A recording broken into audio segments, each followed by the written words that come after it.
Gilda, the topic again you told me just today Oh, is I can't believe it. But it's pretty much what Hollywood sees and what it's other people Hollywood. see. Yeah. It's Hollywood. It's the Gen Z generation is talking about voting for somebody because of his looks. And they mention Gavin Newsom because he's a good-looking guy. He looks slick. His hair is never out of place. And he says nothing, but they don't care because they don't care about substance. They only care about somebody who looks good. That is shocking. One guy, a Gen Z, said, JD Vance is subhuman. And they are talking about voting simply because somebody is looking good. Newsom is six foot 3 inches, and other people he's looking at are fat in comparison.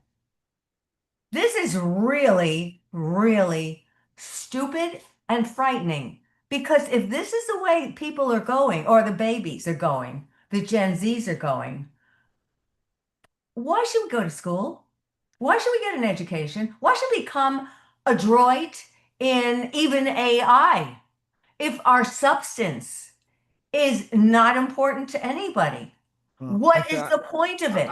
I think there's going to be a rude awakening. I don't know what the AI bubble's going to end up bringing to the When, table, but there's going to be a when, rude awakening for Gen Zs when they won't be having their health care when they live with their parents anymore. Certain things will change. The bottom line is if you have a country that's split apart on specific things and we become like Europe, then the only people to survive are not going to be the middle class is going to be dead. It's going to be the poor and the rich, and that's it. Well, that's the way things are heading anyway. The article calls these Gen Zs brain fried digital natives. Do you agree with that? Yeah, because they're just only choosing for that reason. They don't know anything except a short video for 10 seconds. Right. A 10-second video will determine how they're going to prepare their life for tomorrow. Does this make any sense at all? I mean, I was checking research and it's talking about how do you get people to stay on a streaming network?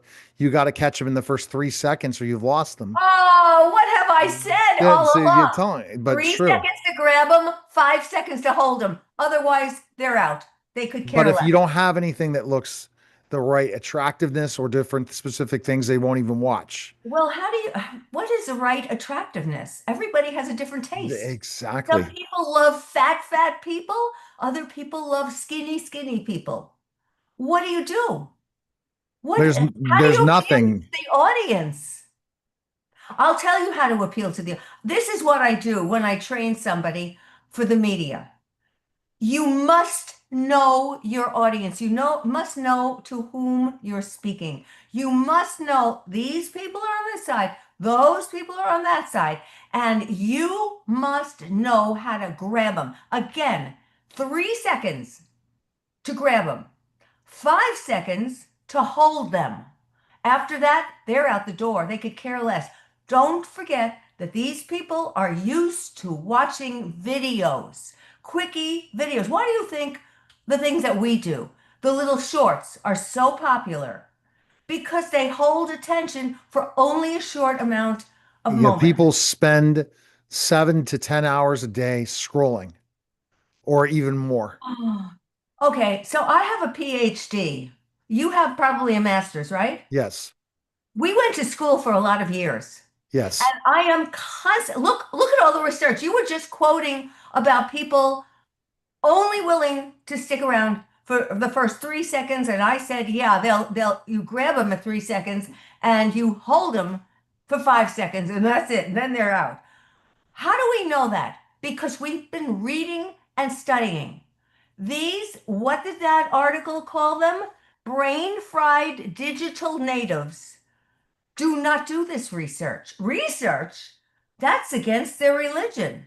They don't do any of this investigation. They have nothing to go on. They just look at what somebody looks like That's why the Kardashians are doing so well, obviously. For how many years? Like 20 years. They are gorgeous.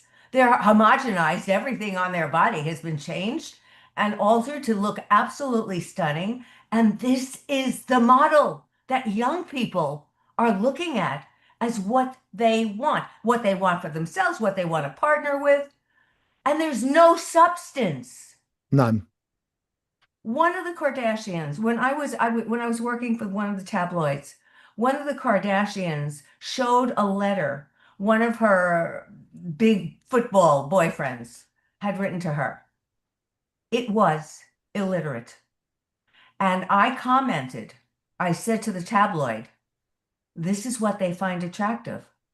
Now, I don't know about you, but I would not find that attractive. Would you? Would you want to partner with somebody who could hardly read and write? No. But this is what I'm saying. This is where these young people who have very little brain power, this is where they're heading. And what are we going to do about this? How Mhm. are we going to train our children differently? And that's where education has to completely change. And if they're not thinking about the changes with AI and where everything is going, they have no idea. And then you get people from other countries that come in here, take the jobs, they become American citizens, and they get the high paying jobs and the high management positions. Okay, Why? Because so they let's have a work ethic. exactly. So let us say that we run a company. Who are we going to hire? People who don't want to work or people who are gung-ho about learning and learning more and more and more and See, but they're constantly out there, curious. especially if you listen to marketing school podcasts when they talk about who they hire A players, they won't hire C players and they'll fire C players as fast as possible. See, if you are a private company that's not traded on the market, you could do things like that. I'm only going to hire A players, not C Right. players, and they'll get rid of them in a heartbeat. Well, you asked a couple of minutes ago, so the educational system has got to change. Yes, it does. And you know how it has to change? It has to be edutainment.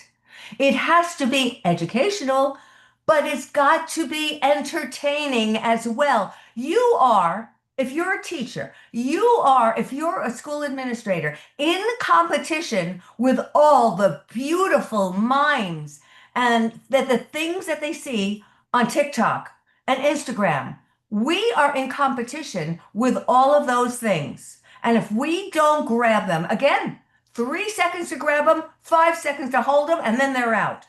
And if we don't educate our kids using these same techniques, the kids are bored. They're going to go back to becoming digital brain fried natives and they're not going to look to improve. But then again, isn't that the mantra of those who want to keep things the same, who don't want to show any improvement, who like things just as they are? How dare you step out of the box? They may say, color outside the lines, but don't you dare compete with the way they're coloring outside the lines. It's a very dirty trick, and it's a very big secret that they want you, they say, to compete in the world. But don't you dare step on their toes and compete against them and appear to be better or more beautiful than they are.